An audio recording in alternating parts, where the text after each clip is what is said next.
Elton John, The Biography, by David Buckley, narrated by Simon Shepherd. It is ironic that since we recorded this album, our lives have become the title. Bernie has become the brown dirt cowboy living on a ranch in California, raising cutting horses and prize-winning bulls, and I've become Captain Fantastic, travelling from the edge of the world to your town, collecting photography and art and living a life beyond my wildest dreams. Elton John, speaking in 2005 on the occasion of the 30th anniversary reissue of Captain Fantastic and the Brown Dirt Cowboy. Author's note. Elton is one of the most famous people in the world. He has packed more into his 70 years than any other living musician, more triumphs, more disasters, more fun, and, of course, more songs. It's been a life lived to the fullest, both in its fellow feeling and also in its almost endless enthusiasm for the world and everything in it. As a child, I used to think he was American and surprised to discover that he was actually English. His Americanized vocal put me off. I loved Goodbye Yellow Brick Road, though, and I was allowed to stay up on Christmas Eve 1974 to see his wonderful Hammersmith Odeon show on BBC Two. In the 70s and 80s, I bought some of his singles and albums, but was never a real fan. The closest I ever got to him, both musically and physically, was at Live Aid, when a limo carrying Elton and Renata pulled up feet away from where my brother and I were queuing to get in. To me, he belonged to the light entertainment side of the music business.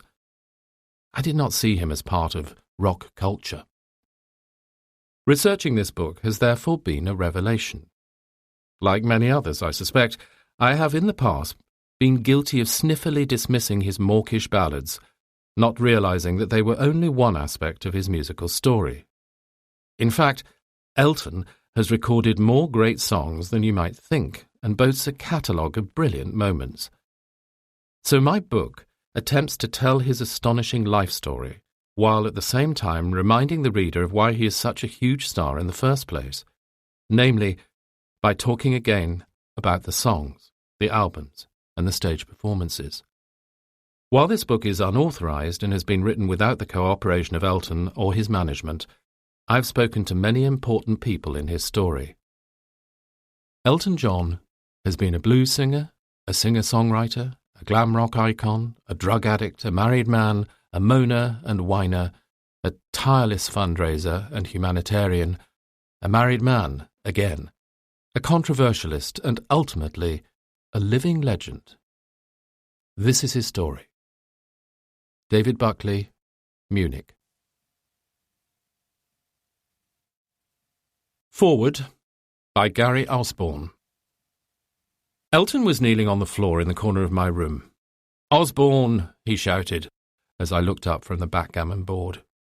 "I've been going through your record collection for nearly an hour, and I've just noticed that you haven't got any of my bloody albums." "What do you want me to do?" I asked. "Sit here listening to your old records? I told you I wasn't a fan of yours. Anyway, I'm sure I've got something of yours over there, haven't I?" "Only Yellow Brick Road," he replied. "Well, it's your best one, isn't it?" I said, backpedaling. "I really love it." "Too little, too late," said Elton. The following afternoon, a courier delivered a copy of every album, compilation, soundtrack and bootleg Elton John had ever released. I still look forward to listening to many of them.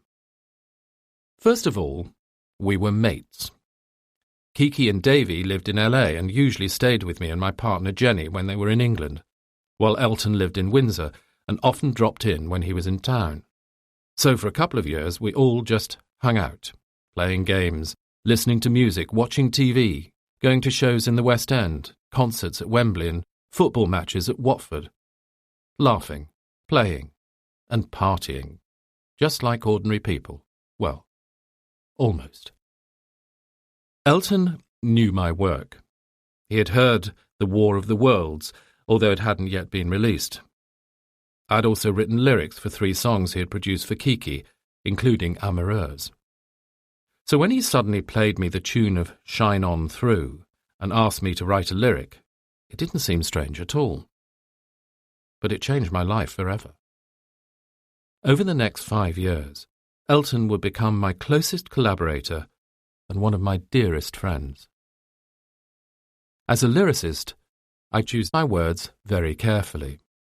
So you can believe me when I say that Elton is the most talented, charismatic, generous, and funny person I have ever known, and I am fiercely proud of him. I'm proud of him for his beautiful music, for his ability to move an audience, for his honesty in coming out when he did, and for the incredible work he's done in raising funds for and awareness of people afflicted by AIDS. I'm proud of him because more than any person I've ever met, Elton John has made a difference. If this sounds like a love letter, in many ways it is. Because Elton is the only man who has ever broken my heart. Now, before you start feeling sorry for me, please remember that an occasional broken heart is one of the most useful things a lyricist can have. So even there, Elton did me a favour. Anyway, hearts tend to mend, and apart from a little scar tissue, I've been left with great songs, fantastic memories, continuing royalties, and the house that Blue Eyes bought. How bad is that? Elton has always given his friends far more than he's ever taken. But if he has a fault, and everybody does, it is that he's not very good at ending things. These unhappy endings are a recurring theme in this book, and in many ways I got off lighter than some. I was close enough, for long enough, to see it happening to people who I knew he really adored. People like Dee, Nigel, Ray, Gus, even Davy. So I was pretty well prepared for the fact that eventually one of these unhappy endings was bound to come my way. Even so, I was crushed to learn from a newspaper that, in spite of the recent worldwide success of Blue Eyes, I would no longer be working with Elton. I tried not to take it too personally, but even now, over 20 years later, I often have dreams about Elton, and on some level there is an ache which never quite goes away. It is a tribute to Elton that he inspires ferocious loyalty. To my knowledge, nobody who has been really close to him has ever gone to the papers with the kind of tittle-tattle which might have made them a lot of money. I, for one, would have happily gone to my grave, swearing I'd never seen Elton taking drugs.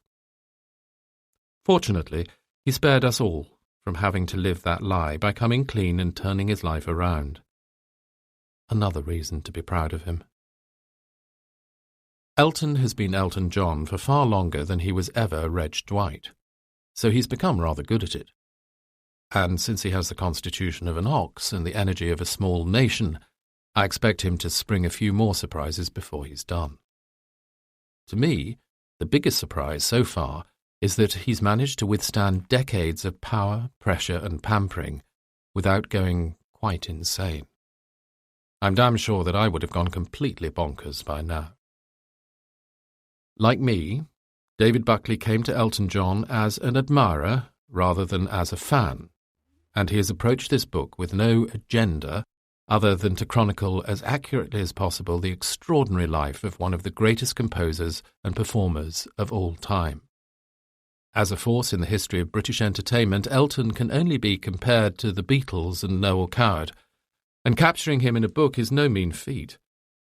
I suspect that, like me, along the way David Buckley has wound up becoming a fan, in spite of himself. One of the most respected books previously written about Elton covered my 5 years of living and working alongside him in a couple of pages, without the author ever attempting to interview me. Buckley had spent the best part of a year talking to every single colleague of Elton's he could possibly find. And it shows. This is not the first book I've read about Elton, but it is the best. Part 1. The Making of a Superstar, 1947 to 1974. Chapter 1. Inanimate Objects as My Friends. When you're 40, you'll either be some sort of glorified office boy or you'll be a millionaire. Bill Johnson, Reginald Dwight's history teacher. I had a quit me father, had a love me mother. I had little Richard and that black piano. Made in England. Lyrics, Bernie Taupin. Music, Elton John. Sitting in a pub, in front of a battered and plonked-out piano, is a teenage lad rifling through a wad of sheet music. It's 10 o'clock on a Sunday evening, and Reg Dwight is singing, if not for his supper, then for a future. In the days before easy credit, youngsters saved up hard for life's essential purchases. Reg's essential purchase is an electric piano and amplifier. A musician at the mercy of the house piano could find himself out of tune all night, and good equipment meant at least partial control over the quality of the musical fare. As a local lad and member of the band Bluesology, providing pub cabaret is an obvious way of raising funds. And Reg has a residency at a local pub, the Northwood Hills Hotel, on Fridays, Saturdays and Sundays, the nights when Bluesology are not gigging. Unlike most of the other local musicians enamoured of rock, pop and soul, Reg can read music and can play more than competently. In fact, according to friends, he is bloody good. He can lay the Yankee rock and roll drawl on with a trowel, bashing his rather stumpy fingers into the keyboard in a percussive fashion to beat out the tune. He can also sing the mawkish Irish ballads, the current Jim Reeves hits, and the standard pub sing-alongs. He can also make a passable attempt at lighter pop and soul material. In fact, he can give the punters more or less what they want. And at 17, that's not bad. Occasionally there is a bit of bother, such as a disaffected drinker expressing his unhappiness with the evening's repertoire by threatening to spill a half a bitter down the back of Reg's piano, which, given the quality of the noxious keg beer, is possibly the best place for it. But, on the whole, there is no real trouble, especially since the arrival in the pub of the gypsies who act as his unofficial bodyguard. In addition, a red-haired Romany girl has taken quite a shine to Reg. To the mild annoyance and disappointment of his parents, but much to his own relief, Reg, who is in fact a bright lad, has just left school, a term before he is due to sit A-levels in English and music. He has already decided where his future lies. The lure of a job as an office junior at Mills Music, a music publisher with offices on Denmark Street, London, is irresistible to someone for whom music is his life. Earning a princely £5 per week for making tea and running errands, Reg spends his free time scrutinising the charts, buying records, going to gigs, and listening to the radio and consuming music with a desire that makes him an aficionado. In his small bedroom, rows of records are neatly arranged in alphabetical order.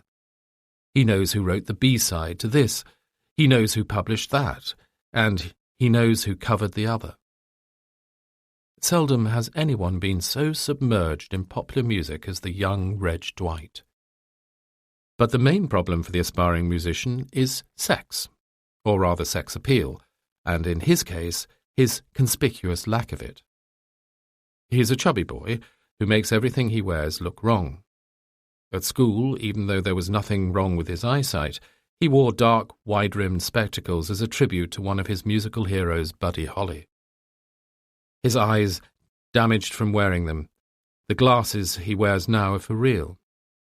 Overweight, and already showing the first signs of a receding hairline, he looks more like Piggy out of Lord of the Flies, or Billy Bunter, than any of the pretty boys of the R&B and Merseybeat boom currently dominating the UK charts. He's by no means ugly, but in the age of the Beatles, the Stones and the Kinks, he looks very plain indeed. Nobody would have thought that, in less than 10 years' time, affable Reg Dwight, with his love of spoonerisms and silly names for everyone he met, would be responsible for more than 3% of all records sold in one calendar year in the United States. But the rock and roll gene